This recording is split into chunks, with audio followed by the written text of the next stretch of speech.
ಬದುಕ್ತಾ ಇರಬೇಕು.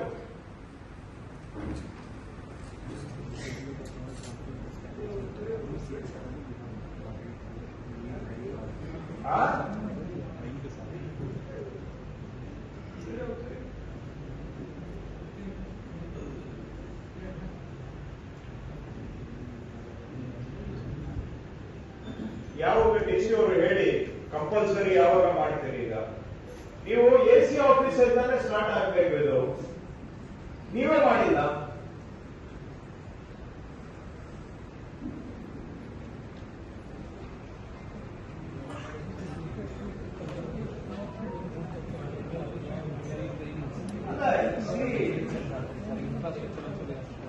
ಅದಲ್ಲ ವಾಜಪೇಯಿ ಈಗ ಅವರಿಗೆ ಏನಾದರೂ ಅನಾನುಕೂಲ ಇದ್ರೆ, ತೊಂದರೆ ಇದ್ರೆ, ಶಾರ್ಟೇಜ್ ಇದ್ರೆ ನಾವು ಏನ್ ಬೇಕೋ ಕಳಿಸ್ಕೊಡ್ಬಹುದು. ಬಟ್ ಮೈಕ್ ಇಲ್ಲ ಅಂದ್ರೆ ಅದಕ್ಕೆ ಅವರು this is just a matter of ಅವ್ರಿಗೆ ಮನಸ್ಸಿಲ್ಲ. ಯಾಕೆ ಅಂದ್ರೆ ಬೈಲ್ ಮೂವ್ಮೆಂಟ್ ಮೇಲೆ ಇವರು ಹಿಡಿತಾ ಇರ್ಬೇಕು. ಇವರು ಅದೇ ಹೇಳ್ಬೇಕು, ನಾನು ಏನು ಮಾತಾಡಬೇಕು, ಅದರಲ್ಲೇ ನಿಮ್ ಜೀವ ಇದ್ದಂಗಿದೆ.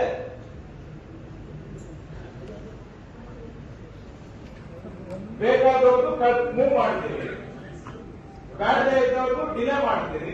ಇನ್ನ ತೀರಾ ಬೇಡ ಅಂದ್ರೆ ಎತ್ತಿ ಒಳಗಿಟ್ಟು ಬಿಡೋದು, ಇಲ್ಲ ಅಂದ್ರೆ ಕಳ್ಳೆ ಹಾಕ್ಬಿಡೋದು. ಮುಗೀತ ಸಂತ. ಅದು ಏನೋ ಯಾರಿಗೂ ತಿಳಿಬಾರ್ದು ಅಂತ ನೀವು ಇದನ್ನೇ ಕಂಟಿನ್ಯೂ ಮಾಡ್ತಾ ಇದ್ದೀರಿ. ಏನಮ್ಮ ಎಸಿ ಆಫೀಸರ್ ನೀವು ಯಾಕೆ ಇನ್ವಾಲ್ವ್ ತಗೊಳ್ಬೇಡಿ ಅಂತ ಎಷ್ಟು ಬಾರಿ ಮೀಟಿಂಗ್ ಅಲ್ಲಿ ಹೇಳಿದೆ ನಮ್ಗೆ?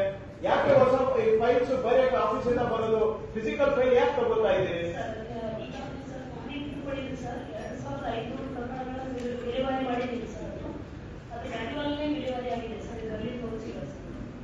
ಮ್ಯಾನ್ಯುವಲಿ ತಗೊಳ್ಬಾರ್ದು ಅಂತ ನಾನು ಹೇಳ್ತಾ ಇದ್ದೇನೆ. ಫೈಲ್ ಈ ಆಫೀಸ್ ಅಲ್ಲಿ ಮಾತ್ರ ಬರಬೇಕು ಅಂತ ಹೇಳ್ತಾ ಇದ್ದೇನೆ. ಯಾಕೆ ಆಕ್ಸೆಪ್ಟ್ ಮಾಡ್ಕೋತಾ ಇದ್ದೀರಿ? ಎಸಿ ಡಿಸಿ ಯಾವುದು ಫಿಸಿಕಲ್ ಫೈಲ್ ಅನ್ನ ರಿಸೀವ್ ಮಾಡಬಾರದು ಅಂತ ಹೇಳಿದ್ದೇನೆ ಸ್ಪಷ್ಟವಾಗಿ. ನಿಮ್ವರೆಗೆ ಕೇಳಿಸಿಲ್ಲ ಇಲ್ಲಿವರೆಗೆ? ಇಷ್ಟು ಮೀಟಿಂಗ್ ಮಾಡ್ತೀವಲ್ಲ, ತಿಂಗಳಿಗೆ 2, ನಿಮ್ಗೆ ಕೇಳಿಸಿಲ್ಲ? ಹಾಗಾದ್ರೆ ಟೀ ಕಾಫಿ ಕುಡಿಯೋದಕ್ಕೆ ಮೀಟಿಂಗ್ ಮಾಡ್ತೀವ ನಾವು?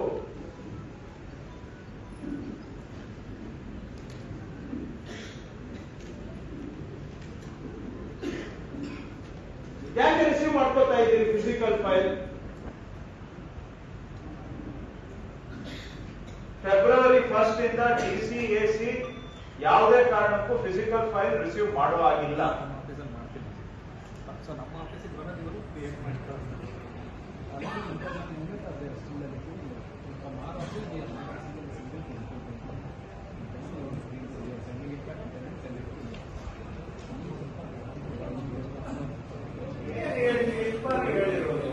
ನೋಡಿ, ಫೆಬ್ರವರಿಯಲ್ಲಿ ನಾನು ನಿಮ್ಮ ಜಿಲ್ಲೆಯಲ್ಲೂ specially I will look it to you office status.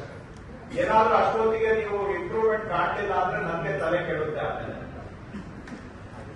ಏನು ಹೇಳಲಿಕ್ಕೆ ಹೋಗೋದಿಲ್ಲ. ಈಗ ಫೆಬ್ರವರಿಯಲ್ಲಿ ಏನ್ ಮಾಡಬೇಕು ಅದು ಮಾಡಿ ತೋರಿಸ್ತೇನೆ. ನಾನು ಅಷ್ಟೇ ಹೇಳ್ತಾ ಇದ್ದೇನೆ. Starting with AC and tahsildar ಎಲ್ಲರಿಗೂ ಅಷ್ಟೇ.